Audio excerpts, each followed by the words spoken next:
राधे राधे दोस्तों, आपका हमारे चैनल भगवत कथा में स्वागत है। आज की कहानी है हरि इच्छा के बिना कुछ नहीं होता। एक बार भगवान विष्णु गरुड़ जी पर सवार होकर कैलाश पर्वत पर जा रहे थे।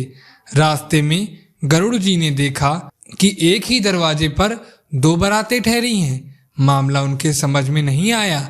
फिर क्या था, पूछ बैठे प्रभु को। गरुड़ जी बोले, प्रभु ये कैसी अनोखी बात है कि विवाह के लिए कन्या एक और बारातें दो। मेरी तो कुछ समझ नहीं आ रहा।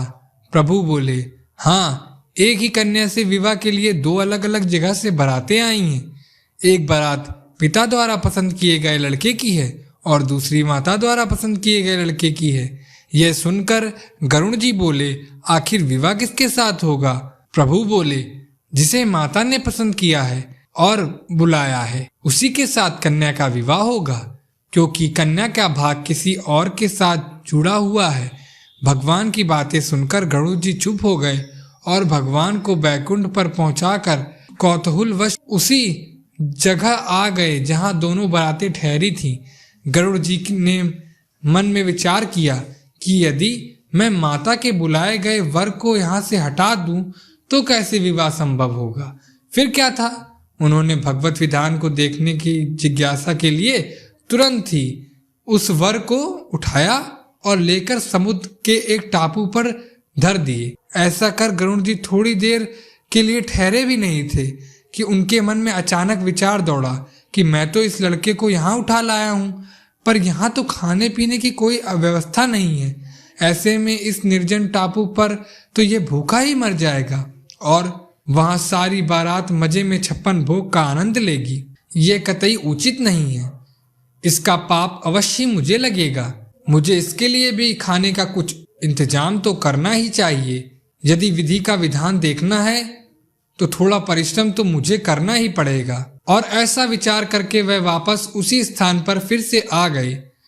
इधर कन्या के घर पर स्थिति यही थी कि वर के लापता हो जाने से कन्या की माता को बड़ी निराशा हो रही थी, परंतु अब भी वह अपने हठ पर अडिग थी।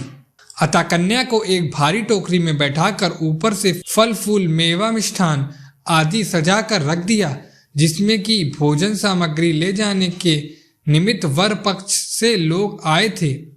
माता द्वारा उसी टोकरी में कन्या को छिपाकर भेजने के पीछे उसकी ये मंशा थी कि वर पक्ष के लोग कन्या को अपने घर ले जाकर वर को खोजकर उन दोनों का ब्याह कर देंगे।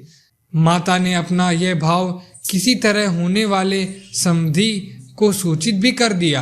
अब संयोग की बात देखिए, आंगन में रखी उसी टोकरी को जिसमें कन्या की माता ने विविध फल मेवा मिष्ठान आदि से भरकर कन्या को छिपाया था, गरुड़ जी ने उसे भरा देखकर उठाया और ले उड़े। उस टोकरी को ले जाकर गरुड़ जी ने उसी निर्जन टापू पर, जहां पहले से ही वर को उठा लेकर उन्होंने रखा था, वर के सामने रख दिया। इधर भूख के मारे व्याकुल हो रहे वर ने जो ही अपने सामने भोज्य सामग्री से भरी टोकरी को देखा तो उसने टोकरी से जैसे ही खाने के लिए फल आदि निकालने शुरू किए तो देखा कि उसमें 16 श्रृंगार किए वह युक्ति बैठी है जिससे कि उसका विवाह होना था। गरुड़ जी यह सब देखकर दंग रह गए। उन्हें निश्चय हो गया कि हरि इच्छा के बिना कुछ नहीं हो सकता। फिर तो शुभ मुहूर्त विचार कर स्वयं गरुड़ जी ने पुरोहिताई का कर्तव्य निभाया।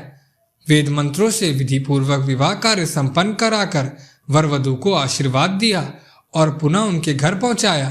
तत्पश्चात प्रभु के पास आकर सारा वृतांत निवेदन किए।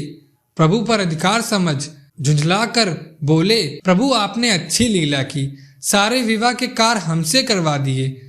भगवान गरुड़ जी की बात को सुनकर मंद मन मुस्कुरा रहे थे। तो जैसा आपने सुना, हरि की इच्छा के बिना एक पत्ता भी नहीं हिलता।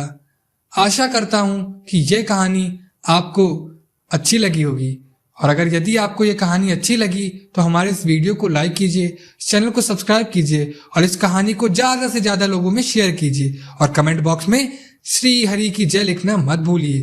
धन्यवाद।